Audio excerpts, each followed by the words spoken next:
Istana terima usulan nama pengganti ex-Japinsus Febri.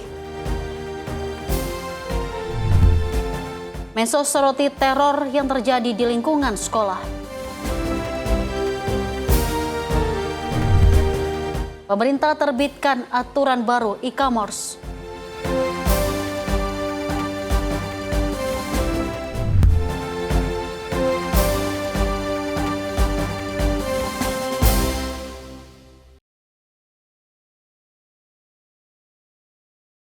Halo pemirsa Sinpo TV, apa kabar? Senang sekali saya Dewi Manik dapat hadir kembali mengisi ruang informasi Anda dalam program Ruang Kabinet Sinpo TV.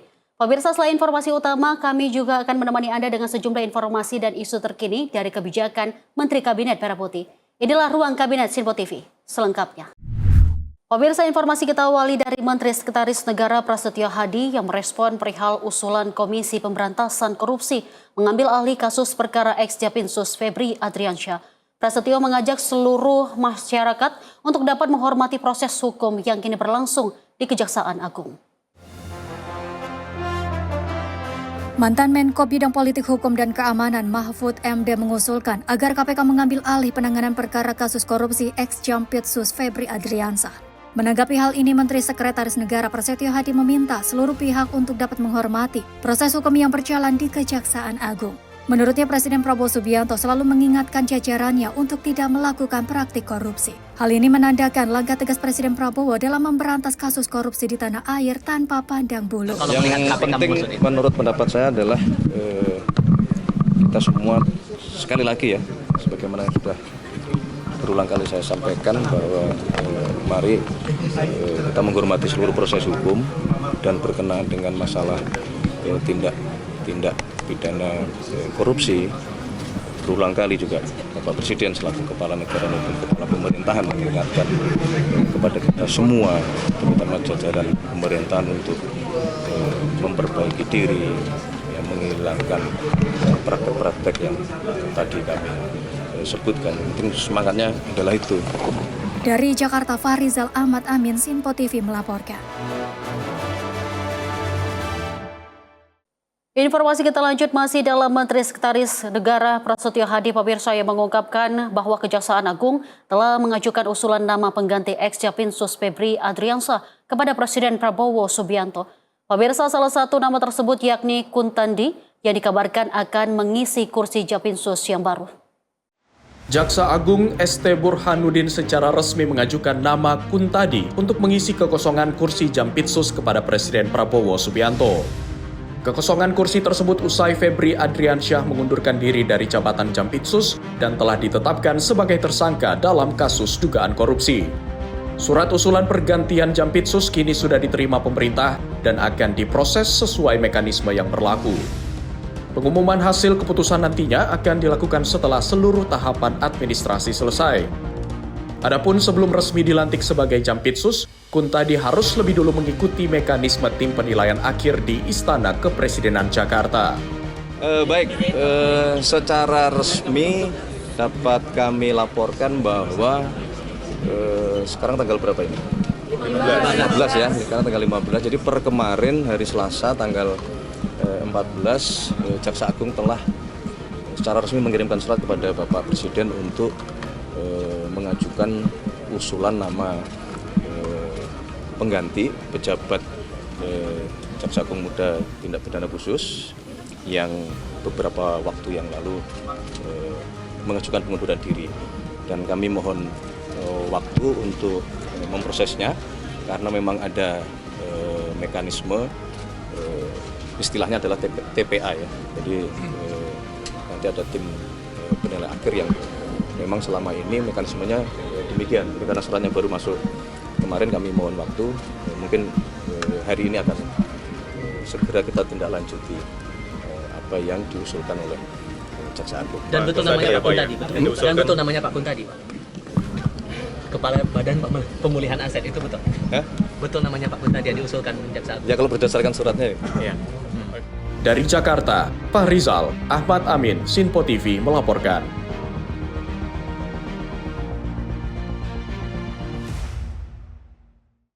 Pemirsa, Menteri Pendidikan Dasar dan Menengah Abdul Muti meninjau pelaksanaan masa pengenalan lingkungan Satuan Pendidikan atau MPLS hari kedua di SDN Srengseng Sawah 15 Jakarta.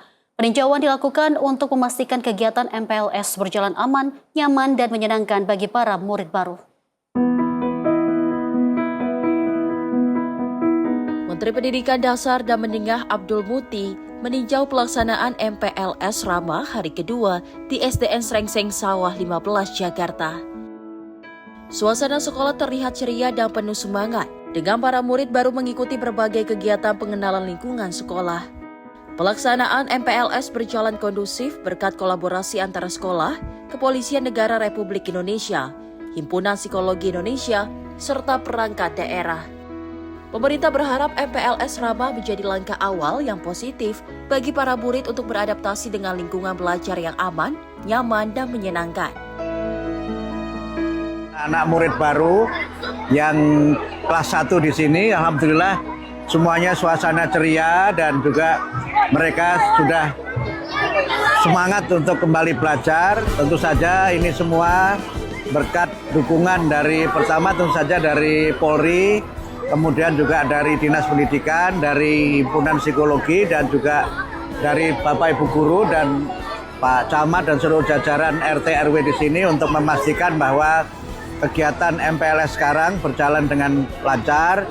Anak-anak juga kelihatan semuanya gembira, tidak ada ketakutan sama sekali. MPLS Rama diharapkan menjadi awal yang baik bagi murid baru dalam membangun pengalaman belajar yang positif, serta menciptakan lingkungan sekolah yang inklusif dan bebas perundungan. Tim redaksi Simpo TV melaporkan. Kita lanjut informasi dari pemerintah Indonesia yang berhasil menurunkan biaya penyelenggaraan ibadah haji tahun 2026 sebesar Rp2 juta tanpa mengurangi kualitas pelayanan bagi jemaah. Dalam evaluasi penyelenggaraan ibadah haji 1447 Hijriah, Kementerian Haji dan Umroh menyebut biaya penyelenggaraan ibadah haji atau BPIH berhasil ditekan dari sebelumnya Rp89.410.000 menjadi Rp87.400.000 per jemaah. Meski biaya turun, pemerintah menegaskan kualitas layanan tetap dipertahankan, mulai dari akomodasi, konsumsi, transportasi, hingga pelayanan bagi jemaah selama berada di Tanah Suci. Pemerintah menilai efisiensi biaya ini dapat dicapai berkat perbaikan tata kelola, persiapan penyelenggaraan yang lebih awal, serta optimalisasi pengelolaan layanan di Tanah Suci. Langkah tersebut juga menjadi bagian dari komitmen pemerintah untuk menjaga keterjangkauan biaya haji tanpa mengurangi kenyamanan dan keselamatan para jemaah. Kementerian Haji dan Umroh menghadirkan berbagai perbaikan tata kelola dan inovasi pelayanan. Beberapa di antaranya, pertama, alokasi kuota provinsi yang lebih berkeadilan sehingga masa tunggu antar provinsi menjadi lebih merata. Kedua, pemerintah berhasil menurunkan biaya penyelenggaraan ibadah haji sebesar Rp2 juta dari Rp89,41 juta menjadi Rp87,4 juta per jemaah tanpa mengurangi sedikit pun kualitas pelayanan.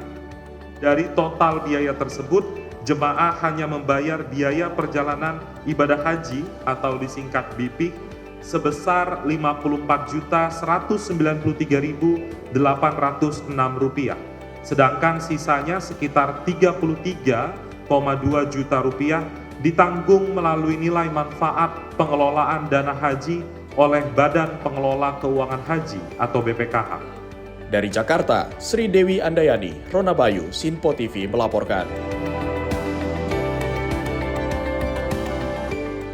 Pemirsa, Menteri Sekretaris Negara Prasetyo Hadi mengungkapkan isi pertemuan Presiden Prabowo Subianto bersama Dewan Ekonomi Nasional di Hambalang, Bogor, Jawa Barat. Pertemuan tersebut membahas mengenai sektor ekonomi dan dampak konflik Timur Tengah yang masih memanas. Presiden Prabowo Subianto menerima jajaran Dewan Ekonomi Nasional di kediaman pribadinya Hambalang, Bogor, Jawa Barat. Pertemuan tersebut membahas perihal perkembangan terkini perekonomian dan langkah-langkah strategis untuk memperkuat daya tahan ekonomi di tengah konflik Timur Tengah. Pasalnya antisipasi diperlukan khususnya konflik Timur Tengah yang dapat berdampak terhadap kenaikan harga minyak. Namun masyarakat diminta tidak khawatir terkait suplai minyak yang dipastikan dalam kondisi aman meski konflik Timur Tengah memanas. Jadi kan memang secara rutin Bapak Presiden mendapatkan laporan dari berbagai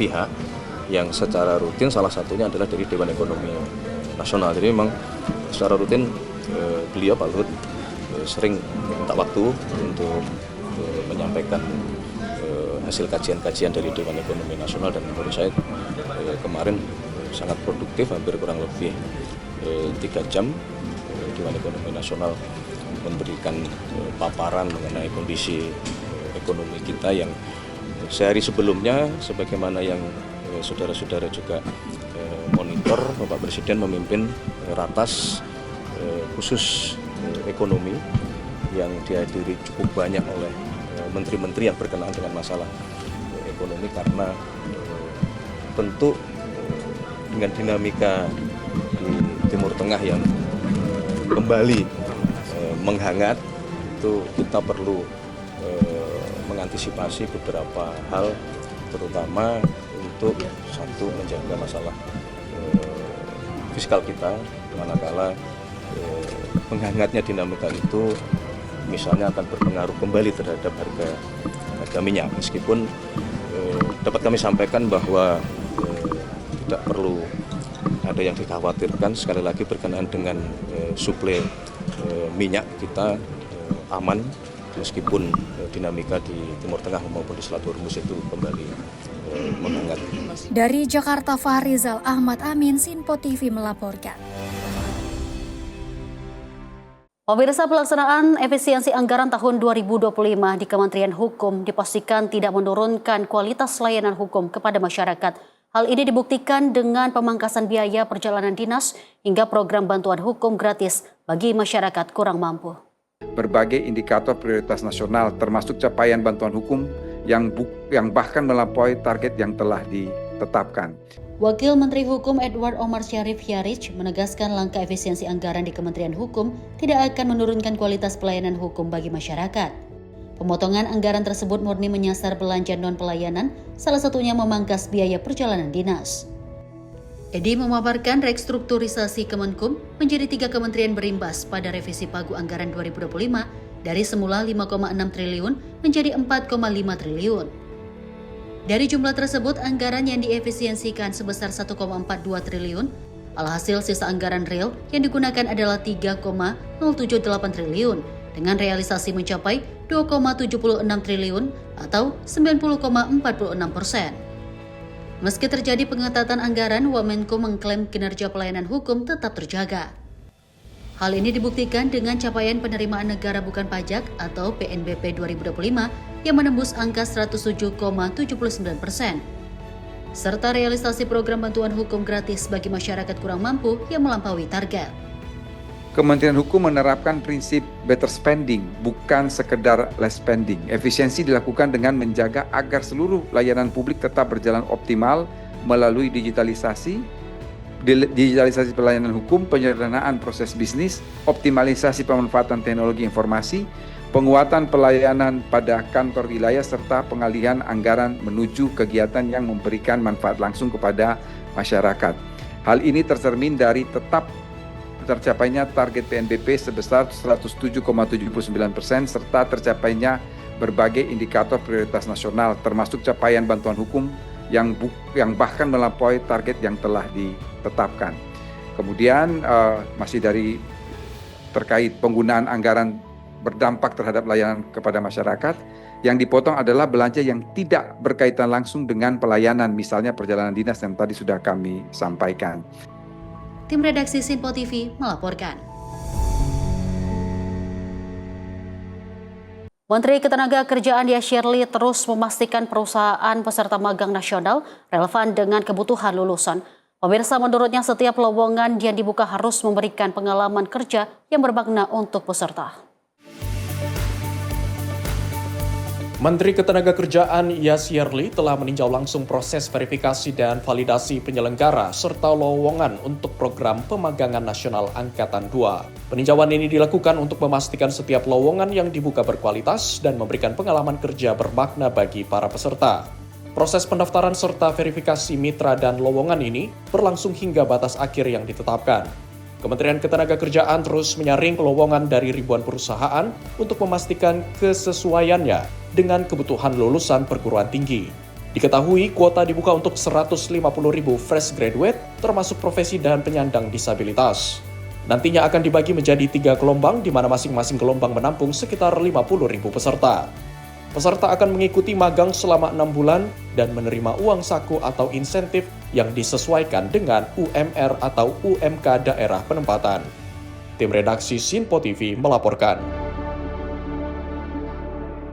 Kita lanjut informasi dari Penasihat Khusus Presiden Bidang Ketenagakerjaan dan Kesejahteraan Buruh Said Iqbal mendorong evaluasi menyeluruh terhadap seluruh proyek PT Moya Indonesia.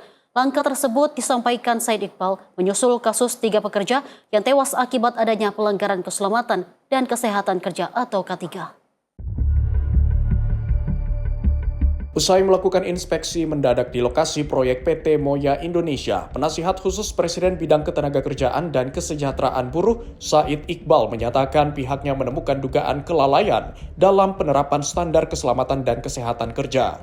Berdasarkan hasil temuan di lapangan, para pekerja diduga memasuki ruang kerja berkedalaman sekitar 7 meter tanpa perlengkapan keselamatan yang memadai, sehingga menyebabkan 3 orang kehilangan nyawa. Selain menemukan dugaan pelanggaran K3, Said Iqbal juga menyebut korban diduga belum terdaftar dalam program BPJS Ketenagakerjaan oleh pihak perusahaan yang bertanggung jawab, yakni PT Moya. Dengan adanya peristiwa tersebut, pemerintah akan mengevaluasi seluruh proyek PT Moya di berbagai daerah, khususnya yang berkaitan dengan proyek penyediaan air bersih. Bila ditemukan pelanggaran, pemerintah pun tak segan menghentikan proyek yang sedang berjalan. Kemudian untuk kedepannya juga, selain penegakan hukum adalah, saya tadi sudah meminta kepada Kemenaker RI, kan PT Moya banyak proyek-proyeknya di APBD daerah. Terutama PDAM, yang paling besar memang Jakarta, 23 triliun lebih. Nah, kita akan periksa K3-nya gimana, BPJS-nya bagaimana, tendernya sesuai atau tidak. Jadi ada reevaluasi terhadap pekerjaan PT Moya di seluruh Indonesia. Termasuk program air bersih di Jakarta kan target Pak Gubernur 2030. Kalau memang perlu diberhentikan, ya di stop aja tendernya. Dilakukan investigasi ulang. Dari Jakarta, Sri Dewi Andayani, Rona Bayu, Sinpo TV melaporkan. Pemirsa, Kemen PPPA soroti fenomena gunung es kekerasan seksual anak. Informasinya usai jeda berikut ini. Tetaplah bersama kami di Sinpo TV.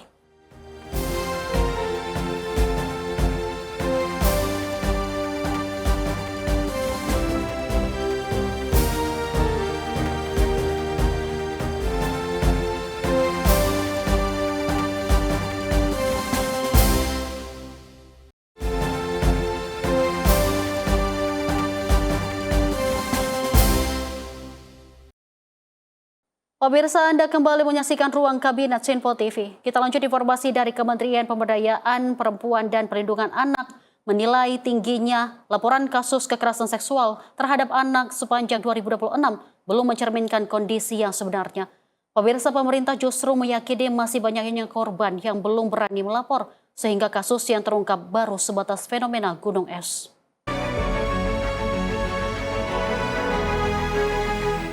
Fenomena gunung es kekerasan seksual anak menjadi sorotan Kementerian Pemberdayaan Perempuan dan Perlindungan Anak.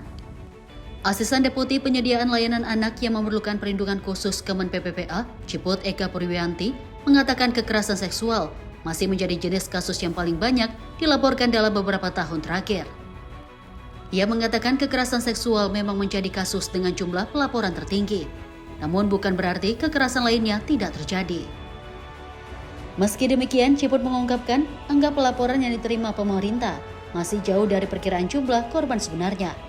Mengapa ini tertinggi? Bukannya tidak terjadi bentuk kekerasan yang lain. Bentuk kekerasan yang lain masih terjadi, tapi yang diadukan itu relatif rendah.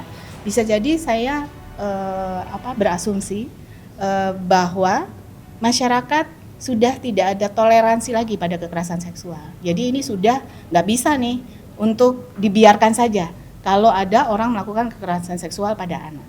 Namun jujur, kalau kita bandingkan dengan hasil survei pengalaman hidup anak dan remaja tahun 2024, ini baru puncak gunung es.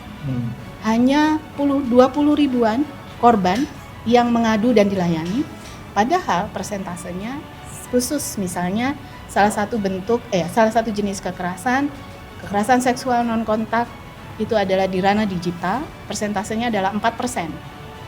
Anak usia 13-17 tahun. Itu kalau kita cari angkanya dengan perkiraan, harusnya sekitar 900 ribu anak, laki-laki dan perempuan, yang dilayani dan mengadu.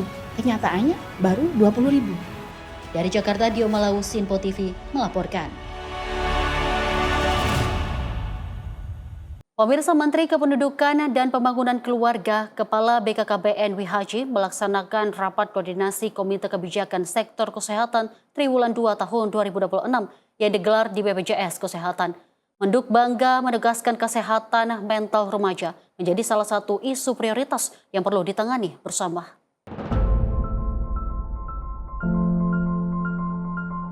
Menteri Kependudukan dan Pembangunan Keluarga, Kepala BKKBN Wihaji menggelar rapat koordinasi Komite Kebijakan Sektor Kesehatan Triwulan 2 tahun 2026 yang digelar di kantor Badan Penyelenggara Jaminan Sosial BPJS Kesehatan.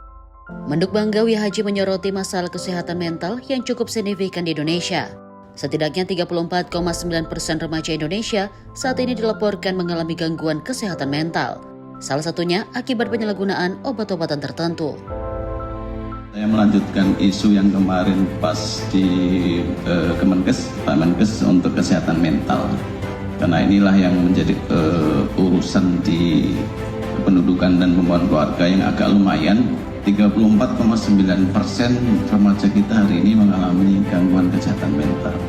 Ini memang nggak bisa dilihat, tapi riset mengatakan ini sangat berbahaya tentang kesehatan mental dan ini luar biasa impact-nya ya. Tentu saya butuh support dari Bapak sekalian. Tentu saya titip bahwa kesehatan mental masih menjadi isu bagi kami untuk ketahanan keluarga karena ini bagian dari sesuatu yang penting dan urgen. Meskipun tidak terlihat secara kasat mata, gangguan kesehatan mental dinilai sangat berbahaya dan dapat mengancam masa depan negara. Apalagi menurut Wihaji, dengan kondisi peradaban modern yang dipenuhi hoaks dan ketidakpastian menjadi salah satu faktor yang mengganggu algoritma berpikir manusia. BPOM terus memperkuat pengawasan melalui inspeksi, patroli siber, kegiatan intelijen, dan penindakan, namun pengawasan terhadap sisi suplai saja belum cukup untuk menekan penyalahgunaan obat. Upaya ini tentu harus diimbangi dengan pencegahan dari sisi permintaan melalui edukasi, penguatan keluarga, penggunaan obat secara rasional, serta penegakan hukum yang terintegrasi. Melalui forum KKSK, seluruh pihak berharap sinergi ini mampu mengatasi persoalan kesehatan, termasuk upaya pencegahan penyalahgunaan OOT yang dapat dilakukan secara komprehensif, berkelanjutan, dan berbasis data untuk melindungi masyarakat khususnya remaja. Wihaji berharap dukungan dan kerjasama dari berbagai pihak yang hadir untuk bersama-sama menangani isu kesehatan mental dan ketahanan keluarga. Tim redaksi Sinpo TV melaporkan. Kita lanjut informasi dari Kementerian Komunikasi dan Digital yang terus mendorong terciptanya ruang digital yang aman, sehat, dan edukatif bagi anak. Pemirsa, salah satunya dengan mengajak keluarga Indonesia menghidupkan kembali budaya menonton bersama sebagai sarana edukasi dan pendampingan orang tua. Wakil Menteri Komunikasi dan Digital Nejar Patria mengatakan perkembangan teknologi membuat aktivitas menonton semakin bersifat individual. Kehadiran gawai seringkali mengurangi interaksi antar anggota keluarga meski berada dalam satu ruang yang sama. Hal tersebut disampaikan Nejar Patria saat menghadiri acara Netflix Family Festival 2026 World of Wonder di Jakarta Pusat pada 11 Juli 2026.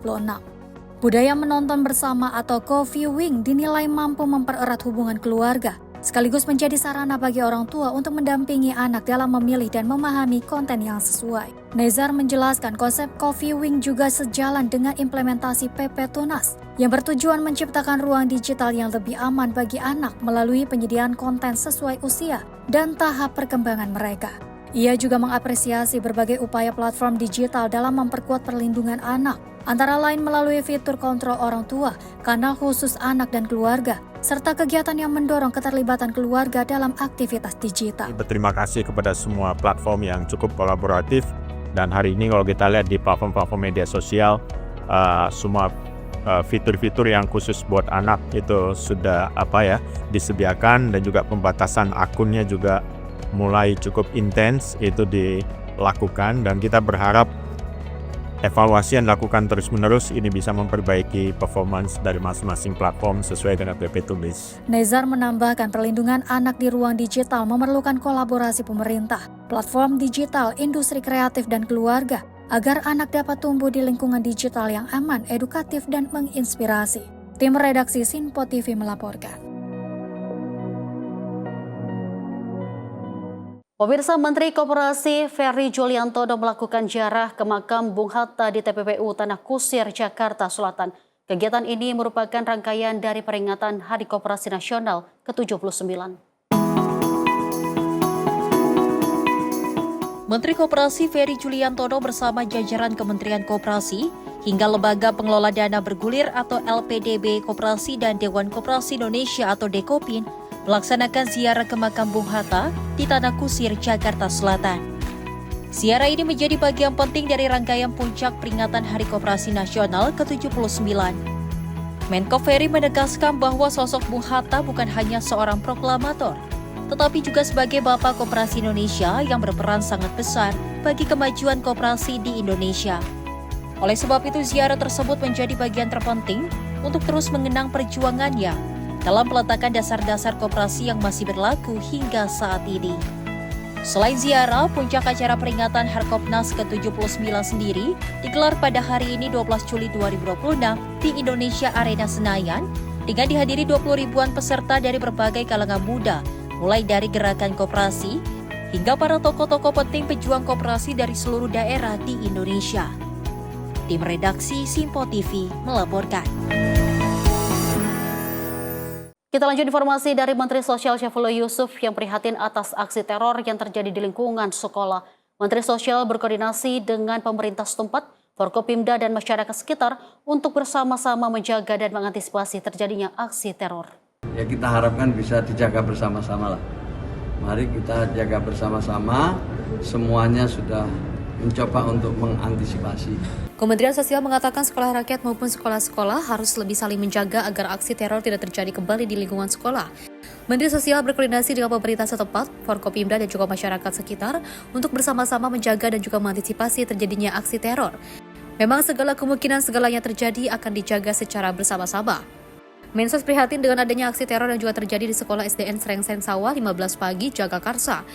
Dan ini tidak terjadi di sekolah rakyat, Kemensos meningkatkan semua sekolah bebas dari ancaman teror.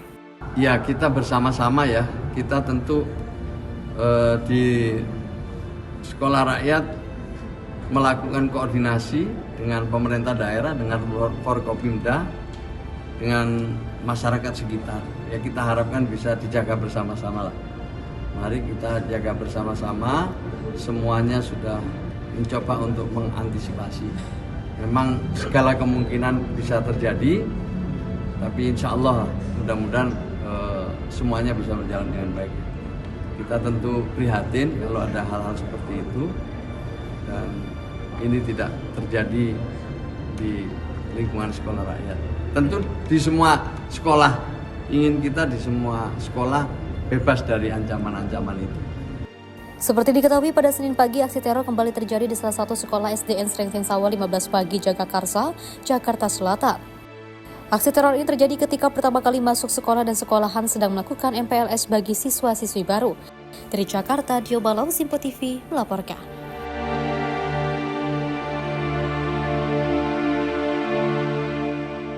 Pemirsa, pemerintah resmi menerbitkan Peraturan Menteri Perdagangan Nomor 19 Tahun 2026 tentang penyelenggaraan usaha perdagangan melalui sistem elektronik. Aturan ini diterbitkan untuk menjaga ekosistem perdagangan digital yang terus bertumbuh sekaligus memperkuat pelindungan UMKM, produk dalam negeri dan konsumen. Pelaksana tugas Deputi Bidang Kemitraan dan Hubungan Media Badan Komunikasi Pemerintah, Kurnia Ramdana mengatakan pertumbuhan e-commerce di Indonesia meningkat signifikan dalam beberapa tahun terakhir. Berdasarkan data Pusat Statistik pada tahun 2024, terdapat sekitar 4,4 juta usaha e-commerce. Data itu meningkat lebih dari 15% dibandingkan tahun sebelumnya, dan hampir 97% diantaranya merupakan usaha mikro kecil. Menurut Bakom, kondisi tersebut menjadi alasan pemerintah menerbitkan aturan baru agar pelaku usaha memiliki legalitas, mendapatkan kapasitas hukum, serta mampu bersaing secara sehat di platform digital. Regulasi ini tidak menciptakan kewajiban baru, melainkan memperkuat implementasi atas aturan perizinan yang sudah berlaku, termasuk kepemilikan nomor induk berusaha atau NIB bagi pedagang di marketplace. Berdasarkan statistik e-commerce Badan Pusat Statistik atau BPS, jumlah usaha e-commerce pada tahun 2024 tercatat sebanyak 4,4 juta usaha, naik 15,3% dibandingkan tahun 2023, dengan 42,02% usaha secara nasional telah melakukan penjualan secara daring. Kondisi ini menjadi latar belakang diterbitkannya Peraturan Menteri Perdagangan Nomor 19 Tahun 2026 tentang penyelenggaraan usaha perdagangan melalui sistem elektronik. Tujuannya untuk memperkuat implementasi dan kepatuhan terhadap kewajiban perizinan berusaha dalam ekosistem PMSE, sekaligus menghadirkan ekosistem perdagangan digital yang lebih tertib, sehat, dan memberikan kepastian hukum bagi pelaku usaha serta konsumen. Pemerintah menegaskan regulasi baru ini juga menjadi langkah untuk mencegah praktik persaingan usaha tidak sehat, termasuk dugaan predatory pricing serta memberikan kepastian yang lebih baik bagi pedagang maupun konsumen dalam ekosistem perdagangan digital. Dari Jakarta, Sri Dewi Andayani, Rona Bayu, Sinpo TV melaporkan.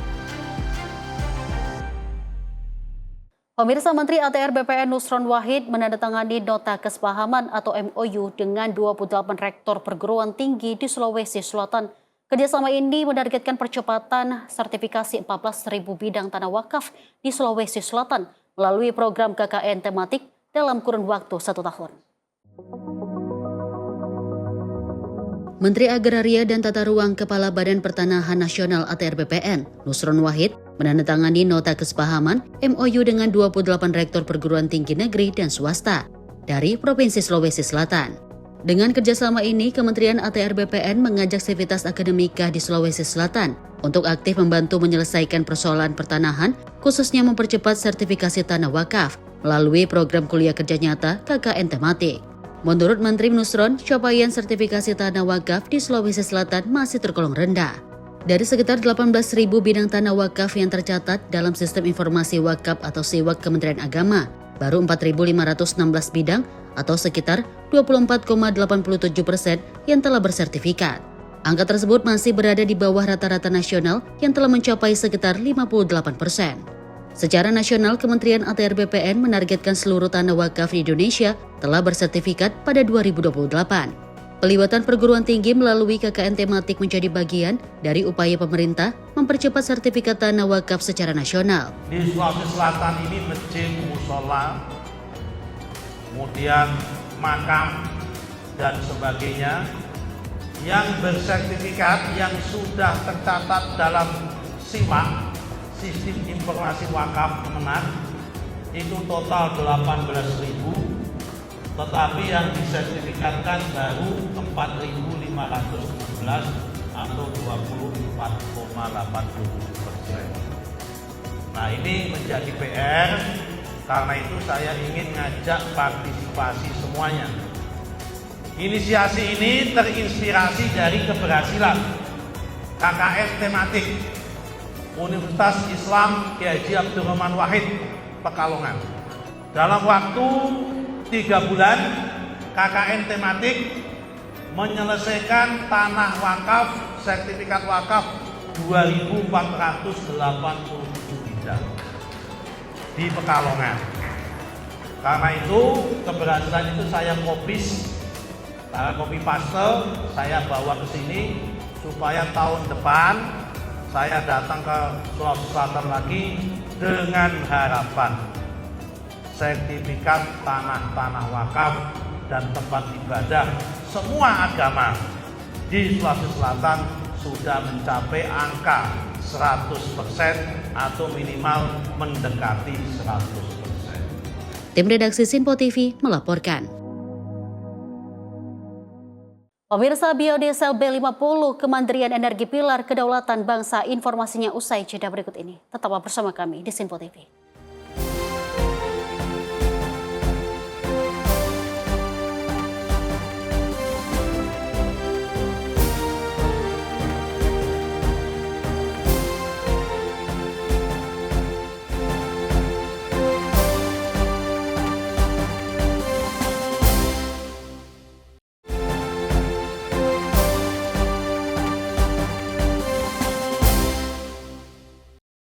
Pemirsa, terima kasih Anda kembali menyaksikan Ruang Kabinet Sinpo TV dan masih bersama saya, Dewi Manik.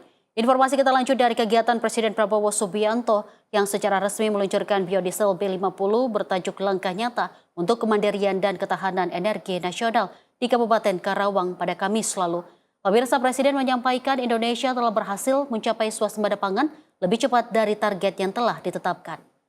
Berdosalah pemimpin yang berbohong kepada rakyatnya.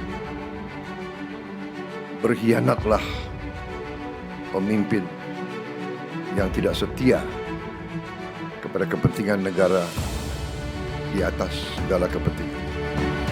Presiden Prabowo Subianto menegaskan kedaulatan suatu bangsa ditentukan oleh kemampuannya memenuhi kebutuhan strategis secara mandiri, salah satunya energi. Hal tersebut disampaikan Presiden dalam sambutannya pada peluncuran biodiesel B50 bertajuk Langkah Nyata untuk Kemandirian dan Ketahanan Energi Nasional di rest area kilometer 57, Kabupaten Karawang, Provinsi Jawa Barat pada Kamis lalu. Kita sudah buktikan bahwa kita mampu mengamankan dan menghasilkan pangan untuk rakyat kita. Kita sudah swasembada pangan.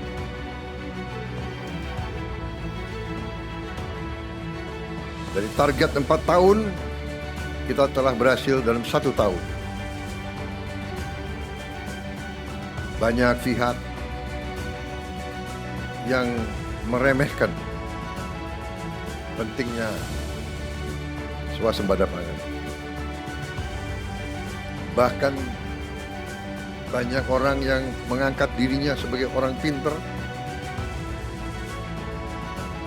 mengejek, mengenyak dan menuduh bahwa kita pemerintah berbohong kepada rakyat, bahwa kita belum swasembada pangan.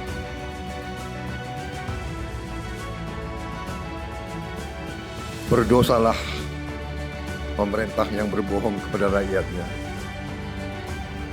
Berdosalah pemimpin yang berbohong kepada rakyatnya. Berkhianatlah pemimpin yang tidak setia kepada kepentingan negara di atas segala kepentingan. Dalam kesempatan tersebut, Presiden menyampaikan Indonesia telah berhasil mencapai swasembada pangan lebih cepat dari target yang telah ditetapkan. Presiden menilai capaian tersebut merupakan bukti nyata dari komitmen pemerintah dalam memperkuat ketahanan pangan nasional. Presiden juga menegaskan bahwa upaya mewujudkan swasembada pangan dan swasembada energi telah menjadi prioritas sejak awal masa kepemimpinannya. Lebih lanjut, Presiden menyoroti besarnya potensi sumber daya energi yang dimiliki, mulai dari energi panas bumi, batu bara, hingga cadangan gas alam yang tersebar di berbagai wilayah Indonesia. Selain itu, pemerintah juga terus mengembangkan pemanfaatan kompresor natural gas. Presiden pun menegaskan bahwa di tengah tantangan dan ketidakpastian global, pemerintah terus mempercepat langkah menuju kemandirian energi nasional. Menurut Presiden, implementasi program mandatori biodiesel B50 menjadi tonggak penting karena mampu mengurangi ketergantungan Indonesia terhadap impor solar. Peluncuran biodiesel B50 tidak hanya menandai kemajuan teknologi energi nasional, tetapi juga menjadi simbol komitmen pemerintah dalam membangun Indonesia yang semakin mandiri, tangguh, dan berdaulat. Tim redaksi Sinpo TV melaporkan. Kementerian Energi dan Sumber Daya Mineral atau SDM menegaskan bahan bakar biodiesel B50 aman digunakan dan tidak merusak mesin kendaraan. Pemerintah menyebut implementasi B50 merupakan hasil pengembangan dan pengujian komprehensif yang telah dilakukan selama hampir 2 dekade. Juru bicara Kementerian ESDM Dwi Anggia menyatakan pemerintah memahami kekhawatiran masyarakat terkait dampak B50 terhadap mesin kendaraan. Menurutnya program ini bukan kebijakan yang diterapkan secara mendadak, melainkan hasil dari proses pengembangan biodiesel nasional yang panjang dan bertahap. Program biodiesel di Indonesia dimulai pada tahun 2008 melalui penerapan campuran B2,5. Selanjutnya pemerintah secara bertahap meningkatkan kandungan biodiesel menjadi B10, B20, B30, B35, B40 hingga kini mencapai B50. Setiap tahap peningkatan campuran selalu didahului oleh pengujian teknis dan evaluasi menyeluruh. Khusus B50 uji coba dilakukan pada berbagai sektor, mulai dari kendaraan bermotor, alat dan mesin pertanian, alat berat pertambangan, kereta api, transportasi laut hingga pembangkit listrik. Berdasarkan hasil pengujian tersebut, kualitas dan performa B50 dinilai lebih baik dibandingkan formula B40. Hasil ini menjadi dasar bagi pemerintah untuk menerapkan secara penuh mandat penggunaan B50 di Indonesia. Belakangan ini banyak sekali pertanyaan yang kami terima terkait dengan B50. Yang pertama, apakah aman untuk kendaraan? Kemudian, apakah mesin akan cepat rusak karena B50? Perlu diketahui, B50 bukanlah kebijakan yang muncul dengan tiba-tiba atau lompatan yang gegabah. Ini adalah hasil perjalanan panjang hampir 2 dekade dalam pengembangan biodiesel. Program biodiesel ini dimulai pada tahun 2008 dengan B2,5, kemudian meningkat secara bertahap. B10, kemudian B20, B30, B35, dan B40, hingga akhirnya penerapan biodiesel B50 di tahun 2026 ini. Artinya, setiap kenaikan campuran biodiesel selalu didahului dengan proses pengujian dan juga evaluasi. Nah, untuk B50 sendiri, pemerintah telah melakukan pengujian pada berbagai sektor, mulai dari sektor otomotif, kemudian alat dan mesin pertanian, alat berat pertambangan, kereta api, kapal laut, hingga pembangkit listrik. Bahkan, kualitas B50 semakin baik dibanding. Pemerintah menyatakan kebijakan B50 menjadi langkah strategis untuk memperkuat ketahanan, kemandirian, dan kedaulatan energi nasional. Melalui implementasi penuh B50, Indonesia juga menjadi negara pertama di dunia yang menerapkan mandat biodiesel berbasis minyak sawit dengan campuran mencapai 50%. Tim redaksi Sinpo TV melaporkan.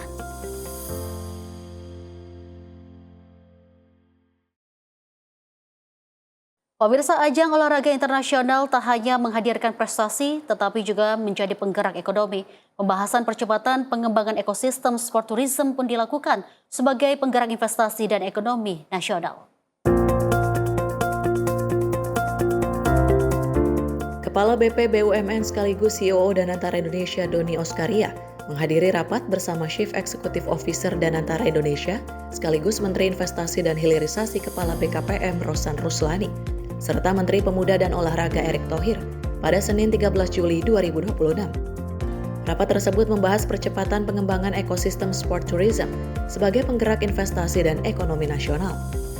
Pembahasan difokuskan pada penyederhanaan perizinan, penguatan ekosistem investasi, serta pengembangan kalender event olahraga internasional agar Indonesia semakin kompetitif sebagai destinasi sport tourism kelas dunia, sekaligus mampu menarik lebih banyak wisatawan dan investasi. Hal ini karena ajang olahraga internasional dinilai tak hanya menghadirkan prestasi, tapi juga menjadi penggerak ekonomi. Dalam materi pengembangan sport tourism, MotoGP Mandalika tercatat menghasilkan dampak ekonomi nasional sekitar 4,9 triliun rupiah, menarik 140.324 penonton, menghadirkan 600 lebih UMKM, menciptakan 3.000 tenaga kerja lokal, serta mendorong 100% okupansi hotel dan penambahan 44 penerbangan. Tim redaksi Sinpo TV melaporkan. Sektor pariwisata Indonesia menunjukkan daya tahan yang kuat hingga Mei 2026. Industri pariwisata nasional mencatat pertumbuhan positif melalui peningkatan kunjungan wisatawan mancanegara ke Indonesia. Pemirsa, pemerintah juga mencatat surplus kunjungan wisatawan mancanegara yang tumbuh lebih dari 32%. Menteri Pariwisata Widianti Putri Wardana mencatat surplus kunjungan wisatawan mancanegara ke negara Indonesia terus meningkat.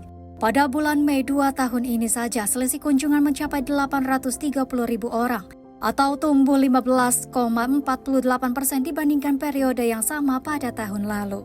Secara kumulatif sepanjang Januari hingga Mei, surplus kunjungan wisatawan mancanegara mencapai 2,37 juta kunjungan, yang mana angka tersebut tumbuh 32,49% dibandingkan periode lalu. Kondisi ini menunjukkan jumlah wisatawan asing yang datang ke Indonesia lebih banyak dibandingkan warga Indonesia yang berwisata ke luar negeri. Oleh karenanya, Menteri Pariwisata menilai peningkatan surplus tersebut jadi indikator positif bagi perekonomian nasional. Pada bulan Mei 2026, jumlah kunjungan wisatawan mancanegara lebih tinggi 0,83 juta dibandingkan jumlah warga Indonesia yang bepergian ke luar negeri.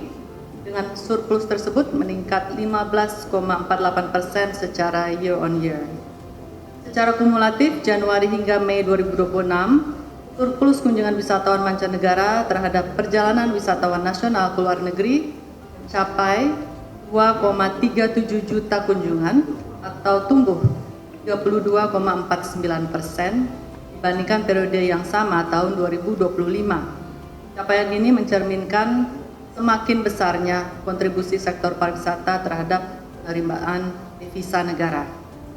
Kedepan, Kementerian Pariwisata akan terus menjaga momentum pertumbuhan ini melalui penguatan konektivitas, peningkatan kualitas destinasi, penyelenggaraan event, serta promosi yang lebih terarah sehingga sektor pariwisata dapat memberikan kontribusi yang semakin besar terhadap pertumbuhan ekonomi nasional.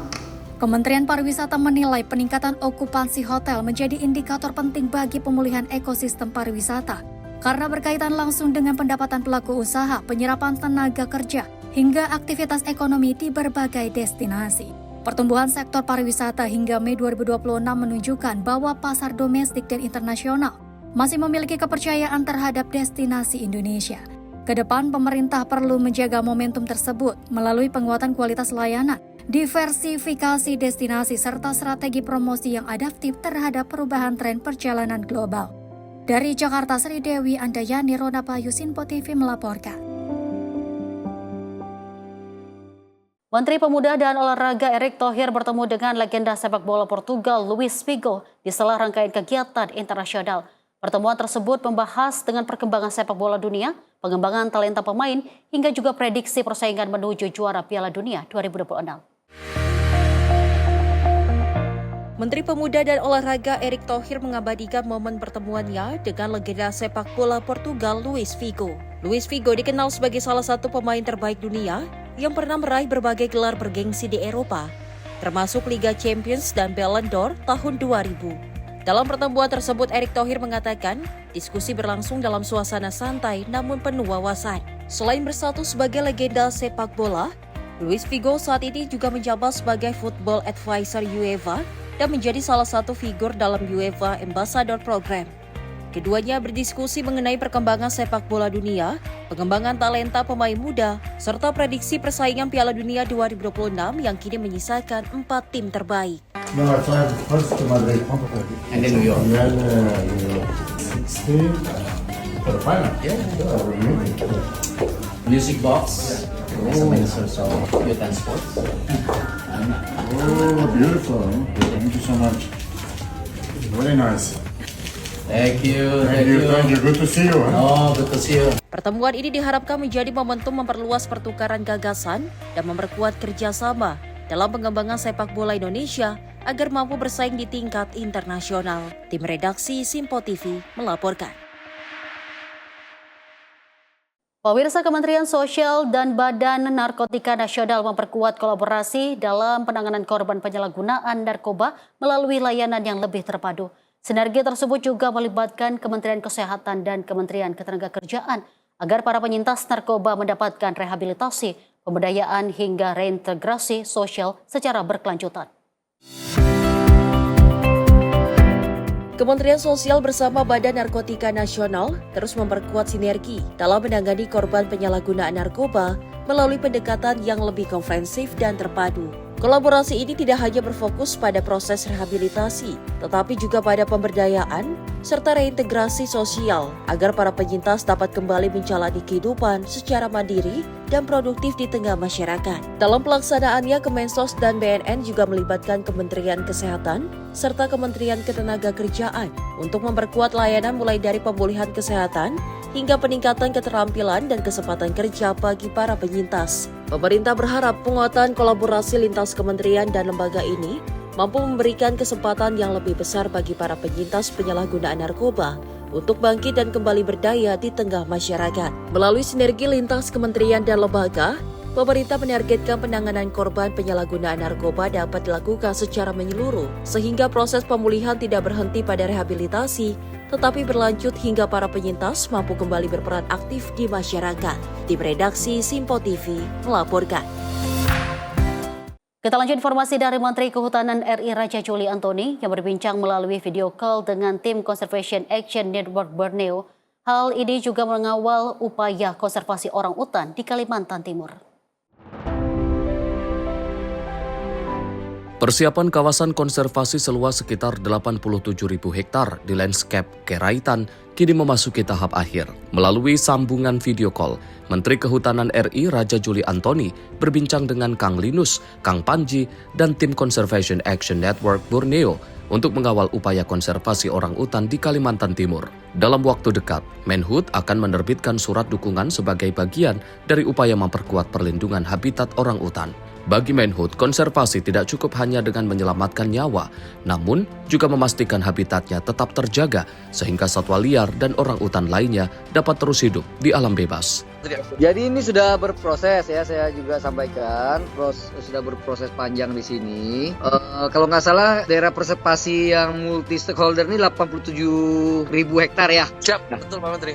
Jadi sekarang sudah pada tahap akhir. Nanti saya akan mengeluarkan surat dukungan upaya konservasi orang hutan dan perlindungan habitat oleh Conservation Action Network ya, CAN ya. Saya memberikan surat dukungan, kemudian SK-nya nanti dari Pak Dirjen ya. SK pembentukan kelompok kerja konservasi orang hutan terpadu lanskap Keraitan ya. Insya Allah dalam 1-2 hari ini selesai. Nah mungkin kita cari waktu yang tepat. Nanti saya akan berkunjung sekaligus menyerahkan SK ini ke teman-teman CAN di Kalimantan ya. Tim redaksi Simpo TV melaporkan. Pemirsa, informasi tadi mengakhiri perjumpaan kita di ruang kabinet Simpo TV hari ini. Saya Deo Manik pamit. Terima kasih atas kebersamaan Anda. Sampai jumpa.